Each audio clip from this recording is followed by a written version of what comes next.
And can we bring in the coach? If you look at his hockey DB, Tim Hunter is a hockey player and coach from Calgary, Alberta, Canada.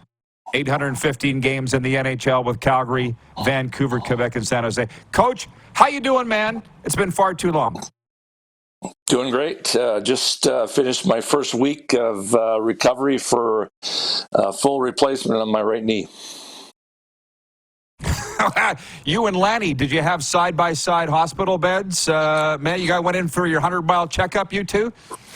Yeah, well, we were kidding on Saturday night when we were at the game. They celebrated the '89 team, and Lanny's appearance in public, which was so warming to see the fans and everything. That Colin Pedersen just had hernia surgery. Lanny had his heart issue, and me with a knee issue that they were going to call it the MASH unit. And it was great to see everyone. And there's no way I was not going to be there because I really wanted to see and hug Lanny and say hello and be part of it. That's amazing. I saw Vernon in your photos too. Every night you guys celebrate the '89 Stanley Cup team. Give me a break. Anyways, Tim, I hope that I got a lot of questions for you. So I hope you're ready. And we're going to start with Alex Ovechkin, who you coached for a long time in Washington. And he's 50 goals now away from catching Wayne. 2 each in the last 2 games. You saw him on Monday night. Do you think he's going to do it or not? Well, what really made OV, outside of his own skill set, great was his centerman and Nicholas Backstrom. And, Backy knew how to make those plays or create those plays to allow OV to be open. You can cover OV all you want in the power play, but he's going to kill you with other options, and then you have to respect OV. And I think that's really put a dent in his production. But 50 goals for Ovechkin. He might get another 7 or 8, maybe 10 this season. Who knows? So then it's down to 40. I mean, that's quite possible in one season if everything goes right and the stars align for him. You coached him, like I said. Is he the kind of guy that if he puts his mind to it, he will? I mean, I watched him here in Sunrise. It didn't look like he was trying too hard. He was 0-0-0 -1 that night, but then he goes out and pots 2 in a game like the last 2 games. It just feels like if he wants to do it, he'll do it. Well, no question. He's a guy. I've never been around a player that loves scoring more than OV, and that's in practice as well. He just, he celebrates in practice, and the goalies, it drives him crazy. It's just a routine practice, and here he is celebrating like he scored his 500th goal. He loves to score, and yeah, they've had a bit of a trough in their karma with their team, coaching and production and injuries, and they're trying to come out of that. I don't know if they'll make the playoffs or not. It'll be interesting to see who, when all is said and done on that east side. But he's a guy that when he feels it, he sure feels it. It's scary to be around. As a coach, 2 things when you coach is in practice is to stay out of the way. So it's finding those gray areas that you're not going to get hit by somebody, and you definitely wouldn't want to get hit by OV. He's 235 pounds, 6'2". He's just like running into a semi truck tire, and then being in the positions where you're not going to get hit if he misses the net with a shot, because that thing is terrifying. Yeah, I bet. Okay, moving on. I'm dying to get your take on the Flames, and I wonder what your expectations were going into the year for them versus where they are now. Things haven't obviously gone according to plan. It doesn't look like they're going to make the playoffs, so now they're looking ahead. What was your expectation of this team going into the year? Well, for them to be competitive and compete for a playoff spot, we knew all the things that management had to do to change the team. We're forced to change all the trades, and I think Craig Conroy's done an unbelievable job of restocking the team with picks and some players that can play in the NHL, and that they're going to have a future in the NHL. The next order of business is who's going to be the goalie of future, and can they turn some of these players that they've traded for and picks into a player that's going to be a difference maker somebody that's a star player that, when you watch a team play, they're going to win lots of different ways. They're going to win as a team. They're going to have great goaltending one night. They're going to have great defensive game one night, or they're going to have their star players win a game for them more often than not. And the Flames, if they want to really get over the hump, they're going to need some star power to win them games when they need to win games, and they haven't been able to do that this year. And so, turning those 6th, 7th, 8th round picks into players that can play in your top 6, finding a diamond in the rough, the old cliche, but they're going to have to do that next to get this team over the hump. And, the good thing is I think their vision is in the right direction, and to have a good, exciting team going into the new building when it's finished here in Calgary, and get the fans excited to go in a new building and have a new aura of an era of the Calgary Flames being a young, exciting team.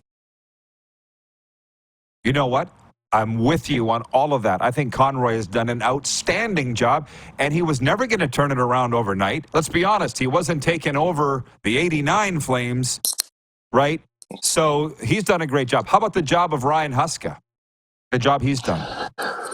Well, watching them, I almost watched every game either live or on TV. And when you're a coach, you try to create a culture.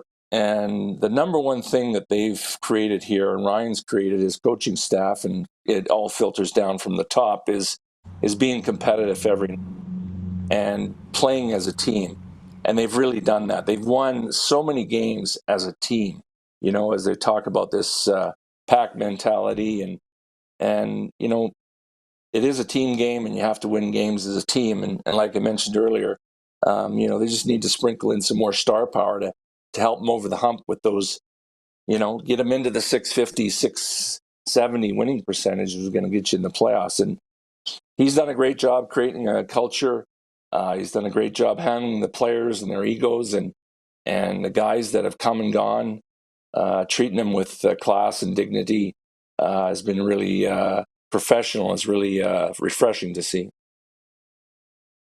Well, if I can say anything to Flames fans, and you know this, but for those that don't, Ryan and Conroy are first-class people. Great hockey men, but fantastic human beings. And that's got to count for something. As a matter of fact, these days I think it counts more than it ever did. And we wind this up on the Vancouver Canucks.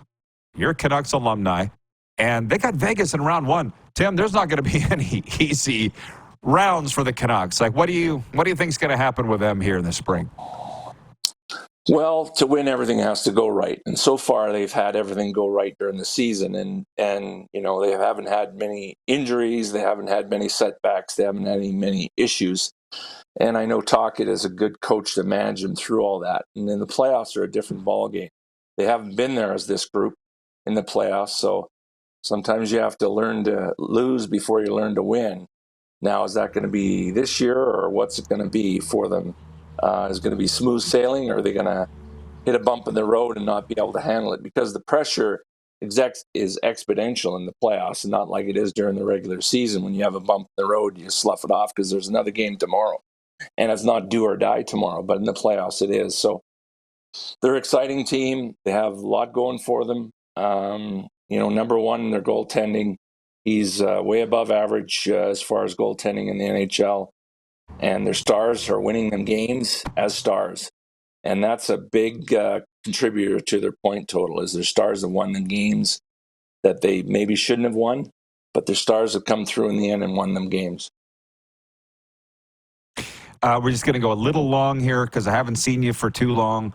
I looking at your hockey DB, you're in Quebec in 92, 93. There's 2 Cowboys here that I spent a lot of time with, Bill Lindsay and Randy Moeller. And if my timelines add up, you were there with them in Quebec.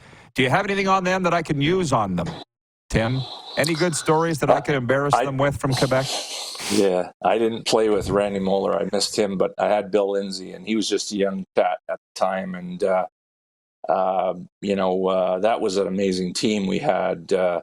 And I'd be remiss to say Chris Simon was on that team, and he was just an 18-year-old, his first training camp, and I was his roommate. And really sad to see his life shortened. And but they brought me in to be a bit of a mentor to all these young guys. They had so many young hockey players. It was incredible, and Billy was one of them. Billy really respected his elders and towed the line. And I don't have too much on Billy. Billy was a pretty quiet guy, just went about it, did his job. He was one of those guys that was easy to play with, and I'm sure he was easy to coach because he was one of those players that he was ready to play every night. Oh, man, such a great guy. Holds the Panthers' record for playing 84 games in one season. Sundin Sakic, Mike Ricci, Owen Nolan, Curtis Lasician, Tim Hunter, Adam Foote, Bill Lindsay, Chris Simon, Tony Twist. How'd you guys not win a Stanley Cup? Yeah, we just had so much youth, and it was an amazing team. It was so much fun to be a part of. Sundin Sakic. We had Ron Hextall as well in goal, and he was a beauty, and he really brought the fire every day, not just in the games, but in practice and in being competitive in practice, and really showed those guys what it's like to be competitive day in and day out, and that's that competitive mentality. You need to win, and it was a fun group, great to be around, and I was just going through a contract situation that they didn't want to pay me, and they were a little bit lower on the pay scale, and I was at the last third of my career and was looking to make sure I was going to be taking care of my last part of my hockey career, and it just didn't work out. But it was exciting to see them go on to win the Stanley Cup because I played with 2/3 of the guys on that team that won that Stanley Cup. And I'm sure you saw last point is Bull Bustin's gone to 5 nights now. Ever since we brought you in there into the ring, they're selling it out. They got to add extra nights. Bull busting in July. So we're looking forward I can't to wait. It. I'm sure you saw that. Cody does a hell of a job with that production, and we're excited to have him again this year. I love that guy. He's the best. Knows what he's doing. Tim, thanks for this. Good to see you. Enjoy the hockey. You bet. Have a great day. Thanks for having me.